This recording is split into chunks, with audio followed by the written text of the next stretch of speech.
واصبر على ما يقولون واهجرهم هجرا جميلا وذرني والمكذبين أولي النعمة ومهلهم قليلا إن لدينا أنكالا وجحيما وطعاما ذا غصة وعذابا أليما يوم ترجف الأرض والجبال وكانت الجبال كثيبا مهيلا صدق اللہ العظیم۔ شروع کرتا ہوں اللہ کے نام سے جو بڑے مہربان ہیں اور نہایت رحم والے ہیں۔ اے نبی صلی اللہ علیہ وسلم، آپ صبر کیجئے ان باتوں پر جو یہ دشمن کرتے ہیں، جو کافر کہتے ہیں، اور ان کو خوبصورت انداز میں نظر انداز کر دیجئے، چھوڑ دیجئے، اور مجھے آپ تنہا ان جھٹلانے والوں کے لیے چھوڑ دیے جو نعمتوں والے ہیں، اور ان کو تھوڑی سی آپ مہلت دیجئے۔ بے شک ہمارے پاس بیڑیاں ہیں اور بھڑکتی ہوئی آگ ہے اور حلق میں پھنس جانے والا کھانا ہے اور دردناک عذاب ہے۔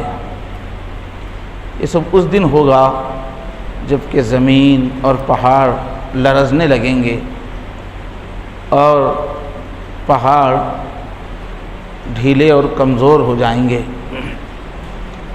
یہ سورہ مزمل کی آیات نمبر 9 سے 20 تک کا جو حصہ ہے، یہ اسلام کی جب علل اعلان دعوت جو حضور نے کی ہے اس کے بعد نازل ہوا ہے۔ ابتدا کی جو 9 آیتیں تھیں، جیسا کہ آپ کو اس سے پہلے بتایا گیا، یہ تیسری وحی تھی۔ بالکل ایک دم کریکٹ تو نہیں بول سکتے، مفسرین کا اختلاف ہے، ایک دم قطعی انداز میں نہیں، لیکن یہ کہ تیسری وحی تھی، شروع میں ایک دم ابتدا میں جو حاصل ہوئی تھی۔ اس میں ابتدا کا جو اس کا حصہ ہے اس میں آپ کو حکم دیا گیا تھا، ابھی نبوت کا نیا سلسلہ تھا، تو نبوت کی ذمہ داریاں ادا کرنے کے لیے جو ہمت چاہیے تھی، جو روحانی طاقت چاہیے تھی، اس کے لیے آپ کو حکم دیا گیا تھا کہ آپ رات میں آدھی رات، 2/3 رات تہجد پڑھیں اور اس میں قرآن مجید اطمینان کے ساتھ پڑھیں اور سب سے کٹ کے اللہ کی یاد میں کھو جائیں۔ یہ حکم آپ کو بھی تھا، صحابہ کو بھی تھا۔ یہ تہجد کی نماز شروع میں فرض تھی، اس وقت تک یہ 5 وقت کی نماز فرض نہیں ہوئی تھی، تو بالکل ابتدائی زمانے میں یہ نماز جو حکم دیا گیا تو فرض تھی۔ بہرحال اس کے بعد 3 سال تک آپ خاموشی سے دین کی دعوت پھیلاتے رہے، اعلان نہیں کیا، تنہائیوں میں ملاقاتوں میں بات چلتی تھی۔ 3 سال کے بعد پھر حکم آیا کہ آپ علل اعلان لوگوں کو بلائیں۔ تو پھر آپ نے صفا پہاڑی پر چڑھ کر سب کو نام بنام تمام گھرانوں کو بلایا اور وہاں کھلے عام نبوت کا اعلان کیا اور توحید کی طرف دعوت دی، آخرت کی فکر دلائی۔ تو اس کے بعد کی جو وحیاں ہیں، 2-3 وحی ہم پڑھ چکے ہیں۔ اسی کے بعد پھر سورہ مدثر کی بھی اگلی آیتوں کی تشریح گزشتہ 2-4 دن ہوئی کہ ولید بن مغیرہ جو ہے اس سے مشورہ ہوا تھا کہ اب نبی کریم صلی اللہ علیہ وسلم کھلے عام دعوت دے رہے ہیں، اب حج کے موقع پر پورے عربستان سے قبائل آئیں گے، کیسے ان کو حضور اکرم صلی اللہ علیہ وسلم سے متاثر ہونے سے بچایا جائے۔ اس کا جو مشورہ ہوا تھا اس پر ولید بن مغیرہ نے، جس کو اللہ نے بہت دولت اور عزت دی تھی، حق کو سمجھنے کے باوجود، قرآن کو اللہ کا کلام سمجھنے کے باوجود، اس نے اس کو جادو قرار دیا تھا۔ اس سے متعلقہ آیتیں سورہ مدثر میں آئی اور پھر اس میں جہنم کا تذکرہ ہوا، جہنم سے ڈرایا گیا۔ اب یہ جو ہے سورہ مزمل کی آگے کی آیتیں ہیں، 10 سے لے کر 20 تک، 10 سے لے کر 19 تک مکے کی آیتیں ہیں، اور 21ویں آیت اور 20ویں آیت جو بہت لمبی ہے وہ مدینے کی ہے۔ تو اب یہ وہ دور ہے جب کہ اللہ کے نبی نے علی الاعلان دعوت دینی شروع کر دی تھی، تو مکے کے جو سردار ہیں، جو دولت مند لوگ ہیں، وہ پوری قوم کو غصے میں لانے لگے، ابھارنے لگے، تکبر کی باتیں، طنز، طعنے، سخت مخالفت۔ تو اس ماحول میں یہ آیتیں نازل ہوئی ہیں جو آج پڑھی گئی ہیں۔ اللہ فرما رہے ہیں وَاصْبِرْ عَلَىٰ مَا يَقُولُونَ، یہ لوگ جو بیہودہ باتیں کہہ رہے ہیں، جو اعتراضات کر رہے ہیں، جو لوگوں کو بھڑکانے والی باتیں کہہ رہے ہیں اور بدتمیزی کی جو باتیں کر رہے ہیں، اس پر آپ صبر کیجئے۔ وَاهْجُرْهُمْ هَجْرًا جَمِيلًا، اور ان کو خوبصورت انداز میں چھوڑ دیجئے۔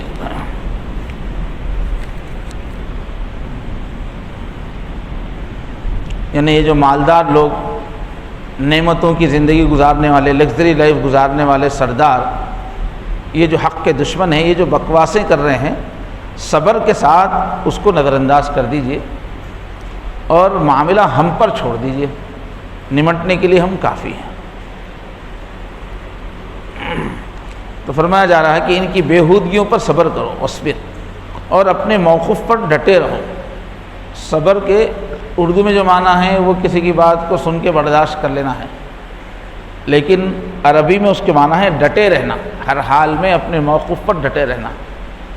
ان کی بدتمیزیوں سے آپ اپنی بات میں کمزوری مت لائیے، اور ان کی باتوں پر غم بھی مت کیجیے، اور زیادہ ان سے بحث مباحثہ بھی مت کیجیے، بلکہ بہت اچھے خوبصورت انداز میں ان کو چھوڑ دیجیے۔ اپنے اس رویے کا نتیجہ وہ خود بھگتیں گے۔ اور آگے جو کہہ رہے ہیں وَذَرْنِي وَالْمُكَذِّبِينَ، مجھے اور ان کو چھوڑ دیجیے۔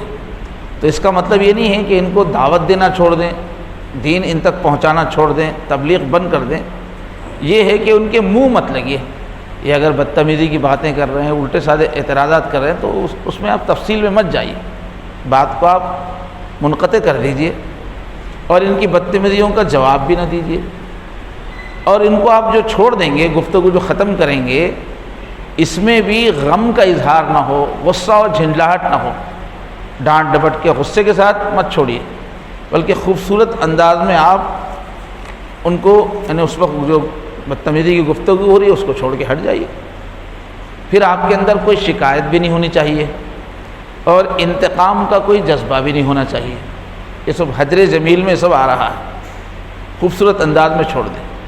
جیسے ایک شریف آدمی کا طریقہ ہوتا ہے کہ اگر کوئی الٹی سیدھی باتیں کر رہا ہے تو بڑے دل والا کیا کرتا ہے، دل پہ لیے بغیر بات کو ادھر ادھر موڑ کے وہاں سے نکل جاتا ہے۔ یا ایک شریف باپ ہے، بیٹا نالائق نکل گیا۔ اب اگر نالائق بیٹا بدتمیزی کی بات کر رہا ہے تو باپ کوئی اس سے دشمنی تو نہیں کرتا اور اس سے بحث میں نہیں الجھتا۔ اونچے ذوق کا باپ جو ہے وہ خوبصورت انداز میں بات کو ختم کر کے ہٹ جاتا ہے۔ تو اسی کو یہاں حجر جمیل، ان کو چھوڑ دیجئے، خوبصورت انداز میں چھوڑ دیجئے بحث کرنے والوں کو، بدتمیزی کرنے والوں کو۔ تو اللہ کے نبی صلی اللہ علیہ وسلم کا پہلے سے ہی یہی طریقہ تھا۔ جو لوگ بیہودگیاں کرتے تھے، حضور ان کے ساتھ ایسے ہی معاملہ کرتے تھے۔ اب یہاں اللہ تعالیٰ خاص طور پہ وحی میں اس کا ذکر کر رہے ہیں، اور اللہ کے نبی یہ وحی ان کے سامنے پڑھیں گے، تو یہ بتانا مقصود ہے، کفار کو یہ بتانا مقصود ہے کہ تم جو حرکتیں کر رہے ہو اور نبی جو برداشت کر رہے ہیں اس کا جواب نہیں دے رہے ہیں، تو یہ نبی کی کسی کمزوری کی وجہ سے نہیں ہے، یہ خاموشی نظر انداز کرنا، بلکہ اللہ نے اپنے رسول کو ایسی ہی شریفانہ تعلیم دی۔ اللہ کی تعلیم کی وجہ سے حضور تمہاری بدتمیزیوں کا جواب نہیں دے رہے ہیں۔ یہ نہیں کہ کمزوری ہے یا ڈر گئے ہیں، بلکہ یہی طریقہ ہے نبی کا۔ اور پھر آگے تسلی دی گئی ہے حضور کو۔ ایک طرف تو صبر کرنے کے لیے کہا گیا، پھر حضور کو تسلی دے رہے ہیں کہ آپ ان کو کچھ کرنے کی ضرورت نہیں ہے، ہم دیکھ لیں گے، اور آگے ان کو سزا ملنے والی ہے۔ تو فرمایا ان لدینا انکالا و جحیما، ابھی تو آپ ان کو چھوڑ دیجئے، کچھ مہلت دے دیجئے، ابھی ان کو جواب دینے کی ضرورت نہیں ہے، تو ایسی بات چھوڑ دیتے تو کفار شیر ہو جاتے۔ تو اللہ تعالیٰ نے فوراً حضور کی تسلی کے لیے ان کا انجام بھی بتایا کہ ان کی بےہودگیاں خالی جانے والی نہیں ہیں، ہمارے پاس ان کے لیے جہنم ہے، سزا ہے، آخرت میں بھی سزا ہے، اور آگے فرعون کا تذکرہ کیا گیا کہ دنیا میں بھی ان کی پکڑ ہونے والی ہے۔ تو یہ جو معارف القرآن میں حضرت مفتی شفیع صاحب نے لکھا کہ یہ امام کرخی کے حوالے سے کہ لوگوں کی تکلیف دینے پر، ان کی گالیوں پر صبر کرنا، خوبصورت انداز میں وہ بھی صبر کرنا، یہ مقامات سلوک میں سب سے اعلیٰ مقام ہے، یعنی جو ولایت کا راستہ ہے، اللہ کے قریب ہونے کا راستہ ہے، اس کی کئی منزلیں ہیں۔ تو یہ صفت پیدا ہو جانا کہ لوگ تکلیف پہنچا رہے ہیں، گالیاں دے رہے ہیں، جن کے لیے، جن کی خیر خواہی میں نبی اپنی پوری توانائی لگا رہا ہے، ان کو جہنم سے بچانے کے لیے ہزار طریقے سے راتوں میں رو رہا ہے، گھر گھر پہنچ رہا ہے، ایک ایک کے گھر 300 مرتبہ نبی جا رہا ہے، اتنا تڑپ رہا ہے نبی، اور سامنے بدلہ وہ لوگ کیا دے رہے ہیں؟ گالیاں دے رہے ہیں، ایذائیں پہنچا رہے ہیں، ظلم کر رہے ہیں۔ تو ایسی حالت میں بھی اس پر صبر کرنا، اور صبر اس طرح کرنا کہ دل میں بھی دور دور تک ان انتقام کا جذبہ بھی نہیں ہے، ان کو سزا ہو جائے اس کا بھی جذبہ نہیں ہے، تو یہ بہت اونچا مقام ہے۔ اس کو صوفیاء کے پاس، اولیاء اللہ کے پاس فنائے کامل کہتے ہیں۔ جب آدمی کا نفس پوری طرح فنا ہو جاتا ہے، اپنے اندر سے انا، غصہ، حسد، ہر طرح کی جذبات برے ختم ہو جاتے ہیں، اللہ کا دھیان بنتا ہے، تب یہ کیفیت آتی ہے۔ قرآن مجید میں بھی ایک جگہ فرمایا وما یلقاها الا الذین صبروا، یہ ان کی دشمنی کے باوجود ان سے اچھی بات کرنا، اچھا سلوک کرنا، فرما رہا ہے اللہ تعالیٰ فرما رہے ہیں یہ بہت بڑی بات ہے، بڑا درجہ ہے، اور یہ صفت انہیں کو حاصل ہوتی ہے، یہ درجہ انہیں کو حاصل ہوتا ہے جو صبر والے ہوتے ہیں۔ وما یلقاها الا ذو حظ عظیم، جن کا نصیبہ بہت بڑا ہوتا ہے انہی میں یہ صفت ہوتی ہے، اللہ فرما رہے ایک جگہ پر۔ اچھا، بعض مفسرین نے لکھا کہ یہ جو آیت ہے کہ کافروں کو، دشمنوں کو ایسے ہی چھوڑ دیں، نظر انداز کر دیں، جب جہاد کی آیتیں آئی، لڑائی کی آیتیں آئی قرآن مجید میں، اس وقت یہ حکم منسوخ ہو گیا ان آیتوں کے بعد۔ اب تو ان کی پٹائی ہونی چاہیے، ابھی تو ان کو سزا ہونی چاہیے۔ بعض مفسرین نے ایسے لکھا کہ جہاد کا جب حکم آیا تو یہ آیتیں منسوخ ہو گئیں، لیکن دوسرے مفسرین نے کہا، اور صحیح بات بھی یہ ہے کہ جہاد کی آیت سے یہ منسوخ نہیں ہے۔ لوگوں کو دین کی طرف بلانے میں نرمی کرنا، ان کی تکلیفوں کو برداشت کرنا، یہ ہمیشہ کے لیے حکم ہے۔ یہ اسی طرح سے دین کا کام ہوتا ہے، سامنے والے چاہے جو بھی کریں۔ اور جو جہاد کی آیتیں آئی تھی تو جہاد میں بھی انتقام کا جذبہ نہیں ہوتا، جب بعد میں نئے بدلے ہوئے حالات میں جہاد کی آیتیں آئی تو اس وقت بھی غصے سے جہاد نہیں ہوتا، جہاد بھی اللہ ہی کے لیے ہوتا ہے۔ دین کے راستے میں کچھ لوگ جو رکاوٹ ڈال دیتے ہیں، دین کی بات کو پھیلانے سے روک دیتے ہیں، اس رکاوٹ کو دور کرنے کے لیے جہاد ہوتا ہے۔ جہاد کے وقت بھی سامنے والوں سے انتقام لینے کا جذبہ نہیں ہوتا، دین کے راستے کی رکاوٹ دور کرنا مقصود ہوتا ہے، اور جہاد بھی غصے سے نہیں ہوتا۔ جیسے حضرت علی رضی اللہ عنہ جو ہے ایک کافر سے لڑ رہے تھے، بہت زور آور تھا، بڑی جم کے لڑائی ہونے کے بعد وہ گر گیا، آپ اس کے سینے پہ بیٹھ گئے۔ اب جب اس کی گلا کاٹنے کا وقت آیا تو اس نے تھوک دیا آپ کے اوپر، تو فوراً ہٹ گئے، چھوڑ دیا اس کو۔ اس نے کہا کیا بات ہے، آپ پوری طرح قادر ہو گئے تھے، آپ نے کیوں چھوڑ دیا مجھے؟ تو کہا کہ میں اپنے غصے کی وجہ سے تھوڑی لڑ رہا تھا، میں اللہ کے واسطے لڑ رہا تھا، اب تم نے میرے اوپر تھوک دیا تو اب مجھے غصہ آ گیا، اب میں تم کو ماروں گا تو یہ غصہ اس میں شامل ہو جائے گا، اور مجھے اپنے غصے کی وجہ سے کچھ کرنا نہیں ہے، اللہ کے حکم سے۔ تو جو جہاد ہوتا ہے اس میں بھی غصہ انتقام نہیں ہے، تو مدعو کے ساتھ، کافروں کے ساتھ غصہ اور انتقام کی بات کبھی بھی نہیں ہے۔ اب عام حالات میں دعوت میں صبر کا حکم ہے، اور مخصوص حالات میں ہی جہاد ہے، وہ بھی دعوت کی رکاوٹوں کو دور کرنے کے لیے۔ تو اس آیت سے وہ حکم ٹلتا نہیں ہے۔ ایک عجیب واقعہ ہے، اللہ والوں کے تو بہت واقعے ہیں، حضور کا بھی طائف کا واقعہ ہے، حضرت مولانا الیاس رحمۃ اللہ علیہ کا واقعہ ہے کہ جب ایک میواتی سے بات کر رہے تھے، ذرا وہ گاؤں کا چودھری بڑا آدمی تھا، تو اس کو دین کی دعوت دیتے ہوئے بڑی عاجزی سے اس کے کندھے پہ ہاتھ رکھا حضرت مولانا الیاس رحمۃ اللہ علیہ، اور وہ جاہل لوگ تھے، اس نے جو ہے دھکا مار دیا زور سے، میرے کندھے پہ ہاتھ رکھتا ہے، یا اس کا جو ہے تھوڑی کو ہاتھ لگایا۔ اب یہ دبلے پتلے تھے، جیسے انہیں دھکا لگا تو بالکل نیچے گر گئے۔ فوراً اٹھ کے اس کے پیر کو پکڑ لیا کہ اب تو سنو گے، اب تو میں کندھے پہ ہاتھ نہیں رکھ رہا ہوں، تمہارے پیروں کو پکڑ رہا ہوں، اب تو سنو گے۔ تو سختی کے مقابلے میں معاف کر دینا، نرمی سے بات پیش کرنا۔ وہ اس سے اتنا متاثر ہو گیا، اس نے کہا کہ بول مولوی کیا بولتا ہے۔ اس کے بعد سے وہ لگ گیا تو زندگی بھر دین کے کام میں لگ گیا۔ ایسے ہی لاہور کے بڑے مشہور ایک بزرگ گزرے ہیں، ان کو لوگ گنج بخت، داتا کچھ بولتے ہیں، اس طرح بولنا تو غلط ہے، خزانے دینے والے داتا تو اللہ ہی ہے، مگر ان کا لقب مشہور ہو گیا۔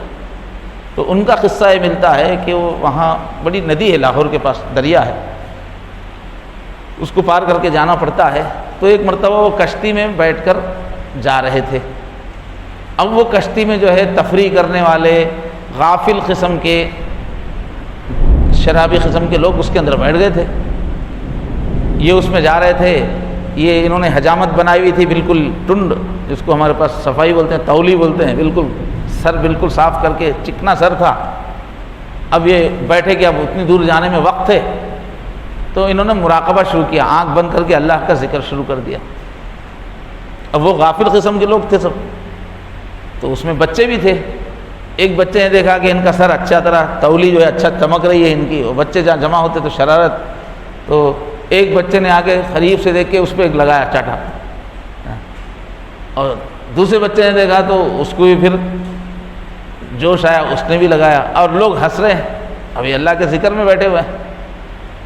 اب تھوڑی دیر میں تو یہ ماحول بن گیا کہ ایک ایک بچہ آتا اور ان کے سر پہ چاٹا لگاتا، سب ہنسی مذاق اڑاتے۔ تو اللہ تعالیٰ کو غصہ آ گیا، یہ اللہ کے بڑے ولی تھے، اس طرح سے ولی کی توہین ہو رہی ہے، وہ بھی گناہ گار قسم کے لوگ اس طرح سے ان کی توہین کر رہے ہیں۔ تو ان کو الہام ہوا کہ اگر تم کہہ دو، اگر تم اشارہ کر دو تو ہم کشتی کو پلٹ دیں گے، کہ پورے گستاخوں کو ہم ڈبو دیں گے۔